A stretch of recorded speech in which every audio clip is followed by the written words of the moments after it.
നമസ്കാരം. T20 ലോകകപ്പ് നേടിയതിന്റെ ആഘോഷങ്ങൾ ഇനിയും അവസാനിച്ചിട്ടില്ലെങ്കിലും ആരാധകരെ ആവേശത്തിലാഴ്ത്താൻ ഇന്ത്യൻ ടീം വീണ്ടും പോരാട്ടത്തിനൊരുങ്ങുകയാണ്. 5 മത്സരങ്ങളടങ്ങിയ T20 പരമ്പരയിൽ സിംബാബ്വേയാണ് ഇന്ത്യയുടെ എതിരാളികൾ. ശുഭ്മാൻ ഗില്ലിന്റെ നേതൃത്വത്തിൽ IPL-ൽ തിളങ്ങിയ യുവ താരനിരയുമായാണ് ഇന്ത്യ സിംബാബ്വേയിൽ പരമ്പരയ്ക്കിറങ്ങുന്നത്. ലോകകപ്പ് നേടിയ ടീമിലെ ആരും ആദ്യ 2 മത്സരങ്ങൾക്കില്ലെങ്കിലും ലോകകപ്പ് ടീമിലെ സഞ്ജു സാംസൺ, യശസ്വി ജയ്സ്വാൾ, ശിവൻ ദുബെ എന്നിവർ അവസാന 3 T20കൾക്കുള്ള ടീമിനൊപ്പം ചേരും.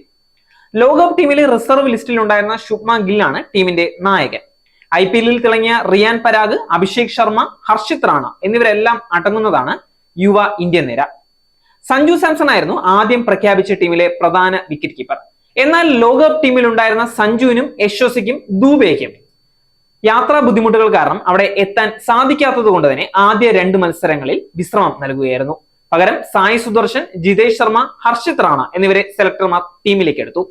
രോഹിത് ശർമ്മയും വിരാട് കോഹ്ലിയും രവീന്ദ്ര ജഡേജയും T20 ക്രിക്കറ്റിൽ നിന്ന് വിരമിച്ചതിനാൽ ഇന്ത്യൻ ടീമിലെ സ്ഥിരം സ്ഥാനം പ്രതീക്ഷിച്ചാണ് യുവ താരനിര സിംബാബ്വേയിൽ ഇറങ്ങുന്നത്.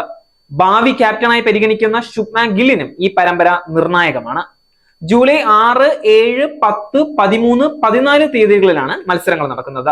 എല്ലാ മത്സരങ്ങളും ഹരാരെ സ്പോർട്സ് ക്ലബ് ഗ്രൗണ്ടിൽ വെച്ചാണ് നടക്കുന്നത്. ഇന്ത്യൻ സമയം വൈകുന്നേരം 4:30-ക്കാണ് മത്സരം തുടങ്ങുന്നത്. ടിവിയിൽ സോണി സ്പോർട്സ് നെറ്റ്വർക്കിലും ലൈവ് സ്ട്രീമിംഗിൽ സോണി ലിവിലും മത്സരം തത്സമയം കാണാൻ സാധിക്കും. സിംബാബ്വെ പര്യടനത്തിനുള്ള ഇന്ത്യൻ ടീം ഇവരൊക്കെയാണ്: ശുഭ്മാൻ ഗില്ല്, ഋതുരാജ് ഗെയ്ക്വാഡ്, അഭിഷേക് ശർമ്മ, റിങ്കു സിംഗ്, ധ്രുവ് ജുറൈൽ, റിയാൻ പരാഗ്, വാഷിംഗ്ടൺ സുന്ദർ, രവി ബിഷ്ണോയ്, ആവേശ് ഖാൻ, ഖലീൽ അഹമ്മദ്, മുകേഷ് കുമാർ, തുഷാർ ദേശ്പാണ്ഡെ, സായി സുദർശൻ, ജിതേഷ് ശർമ്മ, ഹർഷിത് റാണ. നേരിന്റെ വാർത്തകൾ നിങ്ങളുടെ വിരൽത്തുമ്പിൽ എത്താനായി സാക് ന്യൂസ് ചാനൽ സബ്സ്ക്രൈബ് ചെയ്തും ഷെയർ ചെയ്തും ഒരു ശരിയായ മാധ്യമ നിലപാടിനൊപ്പം നിൽക്കാൻ ഞങ്ങൾ നിങ്ങളെ ക്ഷണിക്കുന്നു.